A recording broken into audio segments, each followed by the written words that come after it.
Good evening, ladies and gentlemen. Might I have your attention, please?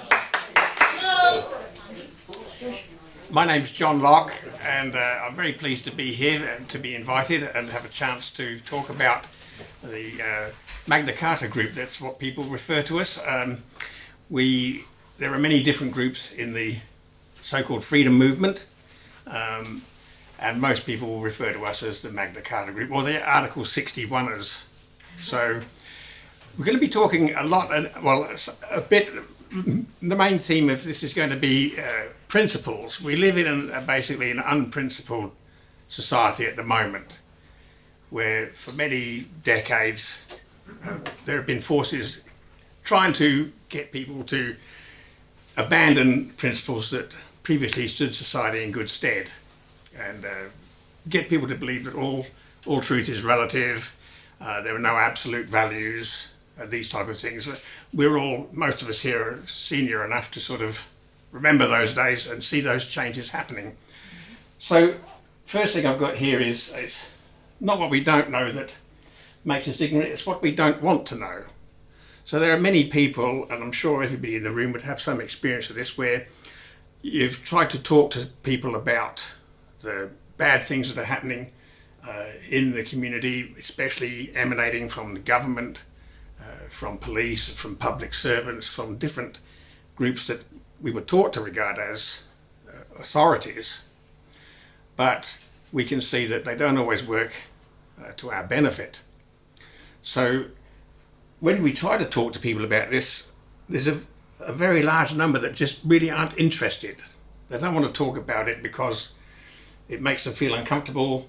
They'd rather talk about the football or other things which are distractions, things which in the overall scheme of things don't mean a great deal. So let's move on. We want to talk about basic principles, basic things. What are rights? Where does law come from? Okay, so these are questions that we cover. There are two types of rights. There are natural ones, which are negative rights. In other words, can everybody read these, or I can read them off? Yep, please. Okay. We need freedom to seek our survival needs. We're born with these things, right? Every living thing that comes into existence, whether it's a plant, an animal, or a human, all have these things. We need to be free from assault or coercion, from fraud or deception. We need to be free from theft, or we need freedom of speech. We need to be able to express our ideas without being censored. We need freedom of movement. Otherwise, how can we make the most use of our resources, whether they're personal or things that we've acquired or produced? We need freedom of association. We should be able to associate with whomever we choose and not be compelled to join groups with whom we have no common interest. We need freedom to own property, including ourselves. Ourselves is our major source of property. There's a John Locke that lived about 350 years ago, probably most of you have heard of him, and he said that every man has in his own person a property, and that is his and his alone, to do with as he wishes. Then we've also got legal rights. These are, we term them as positive because they're granted to us, right? These things we're born with. Everybody has these the moment they're born. These other ones, things like people would say, well, I've got a right to an education, or a right to free healthcare, a right to government welfare, or a home and shelter, a right to food and clothing, a right to a minimum wage, a right to silence or censor opponents. I should have a right to public transport, a right to subsidised childcare. There's an endless list of those things. These can only be granted by some authoritative body. But when they're granted, of course, the other side of that coin is they can also be taken away. These rights here, we stand firmly and say they cannot be taken away. If someone tries to take these away, then they're breaking the natural law, what we would call natural law, these things exist in and of themselves. They don't need to be granted. They don't impose any demands or cost on anyone else. They can only be removed by force, deception or consent. Being part of nature, they're immutable or eternal. So natural laws are immutable. Laws of, like physical laws, we can't break those no matter how hard we try. Right? We have to comply with those. These natural rights are the same. So when you get a group of people that all agree on these things, that we should be free to live without hurting each other, without deceiving and harming each other, then those laws will eventuate from that. The ones that we talked about here, the positive ones, they have to be granted, they can be removed, and they can be manipulated by power brokers to secure wealth and influence, or to get people to vote for them and to give them positions of power and influence. So law then is a derivative of rights. Where there's general agreement about rights, law will follow. And rights become recognised when people follow their consciences, realising that others desire or need the same considerations that they afford themselves. That's the origin of natural or common law, which is enshrined in any lawful constitution. Not going to read all of this stuff, don't worry about that. Can everybody hear, John? Can everybody hear? Yep. Yep, okay. This is just a brief history of English law. In the Dark Ages, England was ruled by what we might term warlords. They had different kingdoms and they called themselves kings. But it was eventually united under Alfred the Great, who still remains the only monarch in English history that does get the appellation great. He was very well educated, classically educated, and he realised that the common law needed to be sort of codified. He went and visited the people, spoke with them, and the common law evolved. And the common law has been evolving for thousands of years, not just in England, but in different cultures. And of course, in different cultures, the common law might be slightly different, depends on the religious beliefs they have and so forth. But in England, which was basically a Christian country, then those common laws about protecting each other's rights, they were there already. Alfred just made it a sort of an official type of thing. Now, this is an important question that people need to cover. A lot of people, when we talk to them, after we've spoken to them for a little while, we realise that they don't really understand the difference between lawful and legal. Okay, so lawful things stem from natural law, which binds all people equally. They're immutable, they're not susceptible to change or amendment, and they form the basis of common law.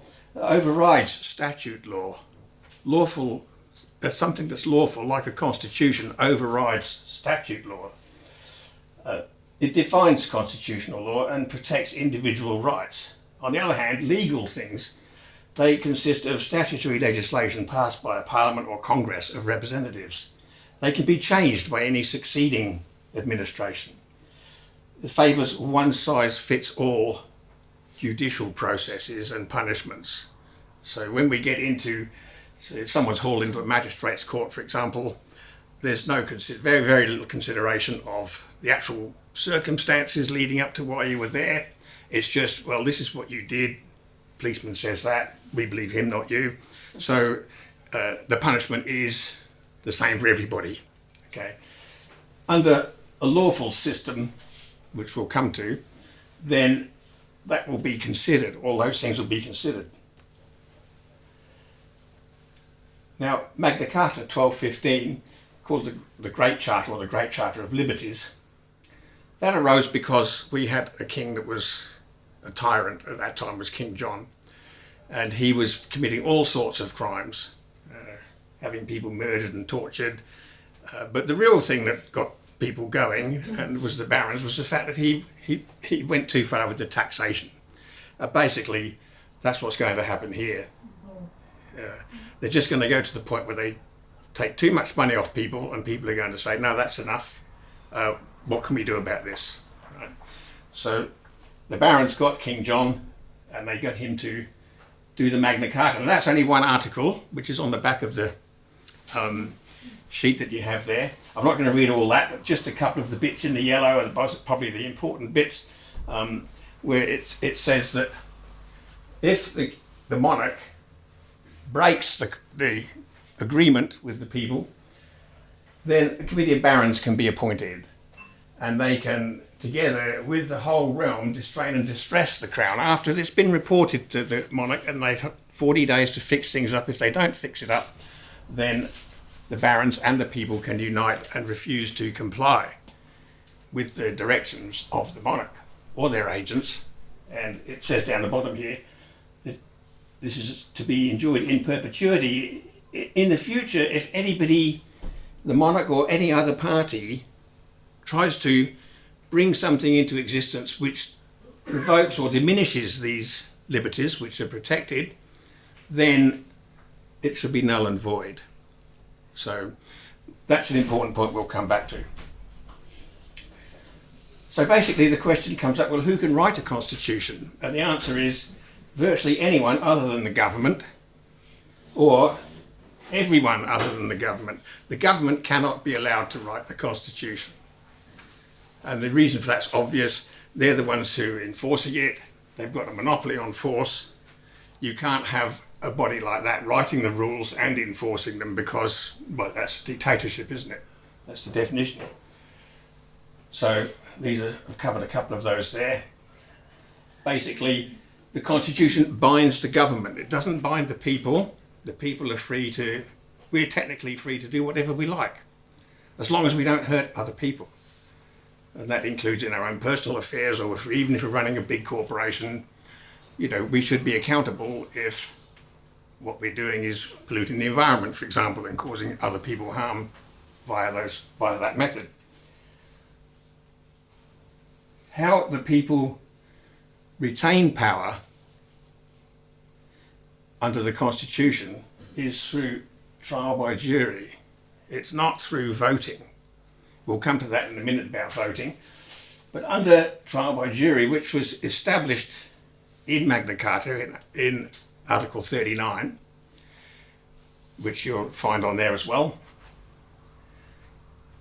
we are not supposed to be distressed or have anything taken from us or any sort of punishment given to us at all until we've been before a jury of our peers and they've given a judgment according to the law of the land.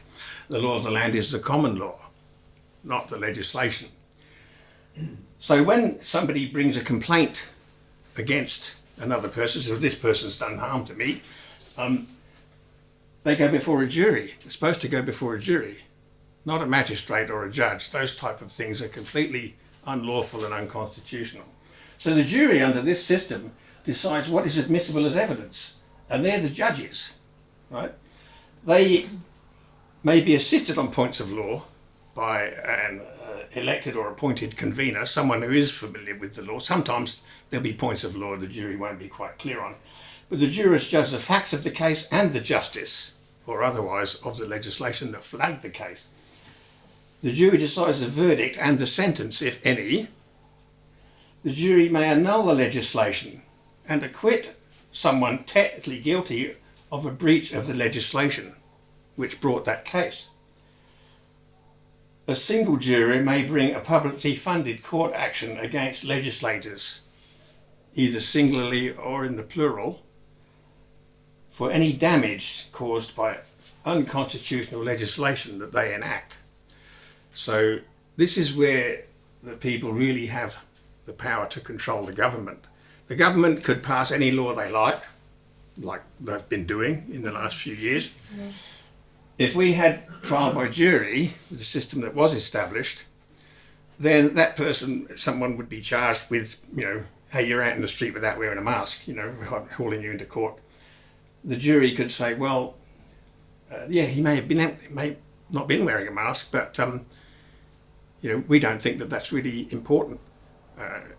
So we're going to acquit this person, even if they're technically guilty. And that would apply to any sort of case or legislation that the government produced. And that would really, when you think about it, that really limits what the government can do. They can't enforce bad legislation as long as you've got trial by jury. So was the system that was existing, and immediately that Magna Carta came into effect, in the same year the Bar Association was formed. King John had some supporters, all tyrants have got some supporters who think they can do okay if the guy stays in power. But the Bar Association was set up to work around, sort of find ways around the provisions of Magna Carta to remove, and then one of the first things they did, by about 1270, 1280, there was no more trial by jury as such. There were only people who were landowners could be on juries. Technically, everybody should be able to be on a jury who's an adult. But that's one of the first things they did, and it's gradually just been weakened and weakened over the centuries. So now when we talk about a trial by jury, there's a judge who tells the jury what to think and what to do, which is really, when you think about it, just a farce. It's a mockery of justice. Let's move on a bit. I'm not going to spend much time on this. The treason of the Bill of Rights. The Bill of Rights was something that came up. The Magna Carta was a primary constitutional document, but there were some changes were attempted to be made. But this was a period of political unrest. King Charles I had been executed a few years before. I don't want to spend much time talking about that because we can go into that at another time, and I've got videos that deal with that on the website. This one about the Australian Constitution, it is important because there are a great many people in Australia who, having been woken up by the COVID scam, are looking to the Australian Constitution for answers, how to deal with this. But this Constitution was written by the UK Parliament. So it was produced, if we refer back to Article 61, by a third party, but with the assistance of the monarch at the time, Queen Victoria, and it does not provide the freedoms, does not protect the freedoms that we have under Magna Carta. In Section 71, the power is given directly to the federal government to appoint judges and to whatever courts that they want to set up. So there is no provision in the Australian Constitution for how do you get rid of or deal with the government if it goes rogue. There isn't any. There's nothing like Article 61 there. But the point that is missed is that Magna Carta is the constitution for the whole British Commonwealth. Did anybody watch the coronation recently, or the fake coronation? I know it was pretty boring. I tuned in just to watch the bit where they were putting the crown on it. So I just wanted to see what Charles looked like. And so it was a good laugh. But that he swore in that oath, when he did his oath, to govern according to the laws and customs of the people. All right.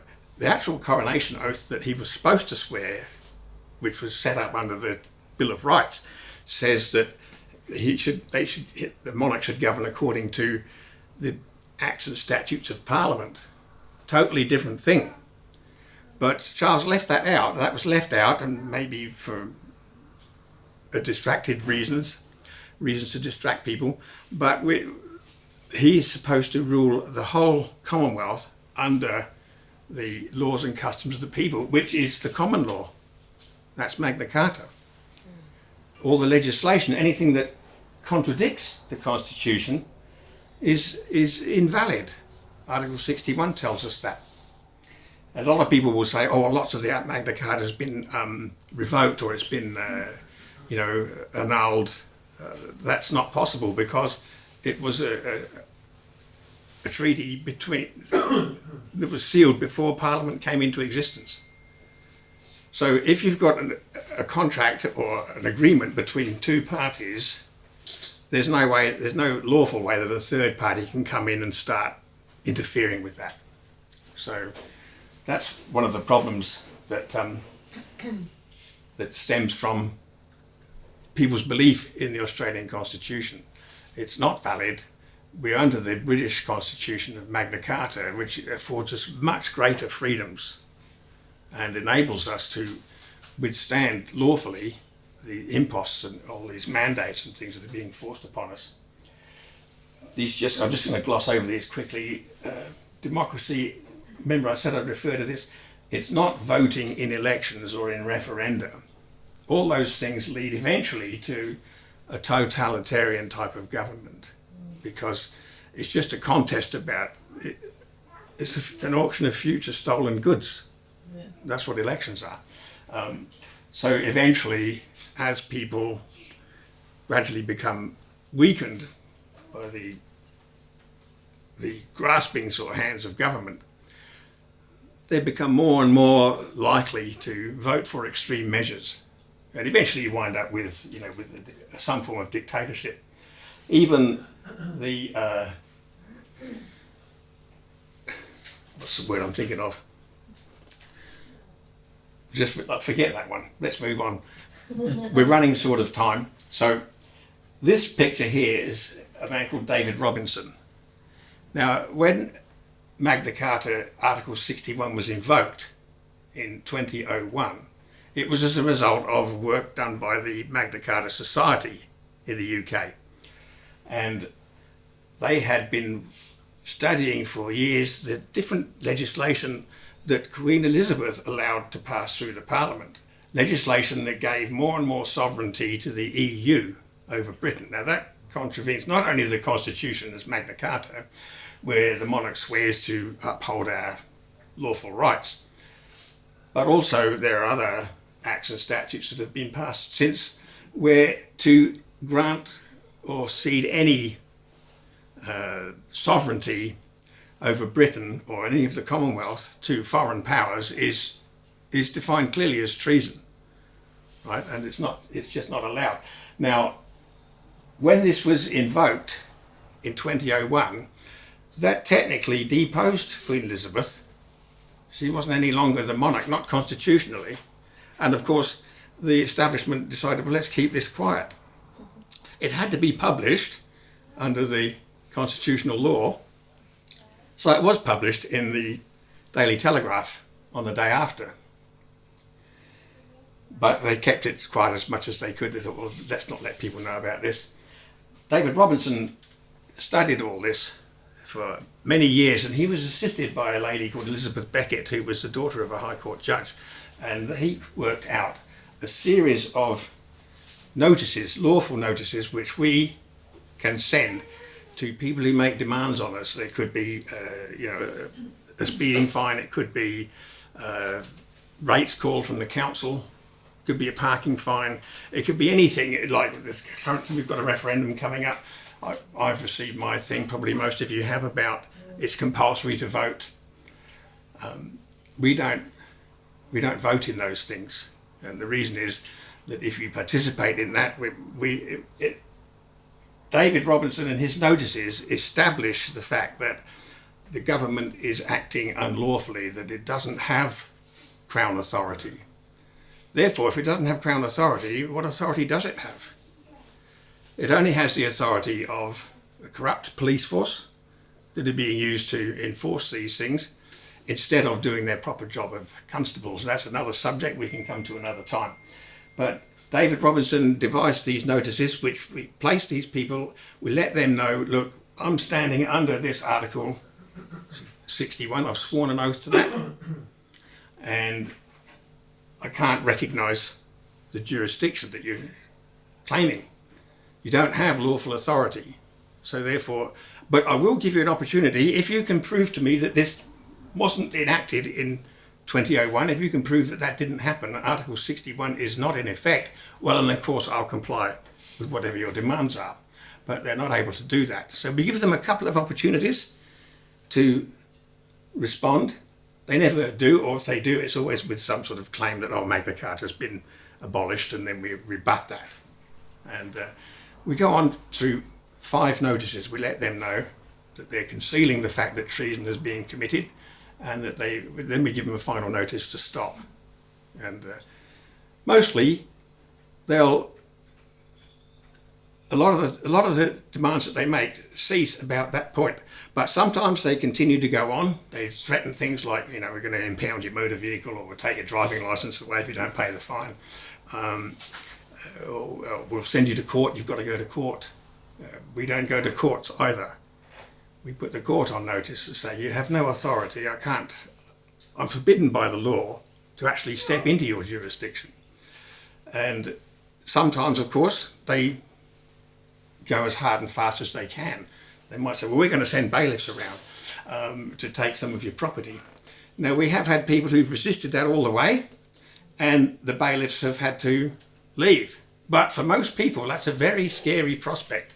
And if you're in a family and your spouse is not on the same page, that could be problems. That could cause serious damage in your home. So there's the option of complying under duress if they make the threats too onerous. We still say, okay, look, we send them a notice, we'll say, look, I'm going to comply under duress, but all this evidence that we've compiled is going to be in a file. Eventually, trial by jury is going to be re-established, and you will have to stand as an individual. We find out the name of the person who's making the demand on us and tell them they will have to stand as an individual before a jury of their peers to answer for what they did when they were supposed to be acting as a public servant and treating everybody equally and preserving their rights. And it puts the karma back onto them as well. Yes, it puts the karma back on, that's true. Now this little section here, this is a web page that our group has up, and in there you can see there are all sorts of sections you can go to. You can find Just on one of those QR codes. yes. So we can find all sorts of information there where, it's impossible to give all this information out in a talk like this. I'm just about running out of my time. So we really got the choice that's facing us is freedom or slavery. We can either just continue going along, letting these things keep the government make more and more impositions on us, or we can understand our power, learn the truth of how to take action, and create the world we want to live in. Now, I've got personal experience with this. We'll go this into the question and answer session. There'll be cases here where we can go into that. This here is a couple of things that are on that website. We're having a campaign where we're sending letters to every police station in Australia and to every council office as well, letting them know and asking them these type of questions. I'm sorry, before we get there, this is the oath that the constables swear. Now it's important to look quickly at that. The sections that are in the sort of pink or red colour, these are things that if we look around at the police officers we see today, are they applying the law without favour or affection, or without malice or ill will? Are they causing His Majesty's peace to be kept and preserved, and that they will prevent to the best of their power all offences against that peace? And the answer really is they can't say that. We had one of our group ring up one of the police stations last week, and after these letters had been sent out, this particular one hadn't seen the letter or the document. But when we asked who did they work for, she said, "Oh, we work for the Victorian government." So is that without fear or favour? Aren't they supposed to work for everybody? Well, how come the government gets to give them orders? So that's a really important question. We want to bring these things to their attention. This is one of the documents we sent to the police, asking these questions. Are you aware that most of the activity you take part in your shift is criminal, and that you're helping other people commit crimes as well? We ask them all sorts of things. Do you understand that you're breaching your constable's oath? What do you think the effect will be on your family when they realise that you were doing this when you were supposed to be serving the community? And then there's just some QR codes there as well. This one here is questions and information for the council employees. So the same type of thing. So that's as far as I want to go with that at this stage. I don't think we've got any more. There'll be questions if people want have questions. Well, we're happy to take them. And sorry, yes, Gil. Is the constable's oath on the screen what they currently sign in Western Australia? Yes, I got that from the WA site. Yeah, I'll go back to that if you want. Surprised. Yeah. Yeah, you should be, because they're all breaking it every day. I thought they changed it. In the Police Act, have a look in the Police Act. It's got that oath there. That's from the Police Act, yeah. Oh, okay, yeah. We'll just close this section of it here because Tony wants to set up a camera for the question and answer session. Okay.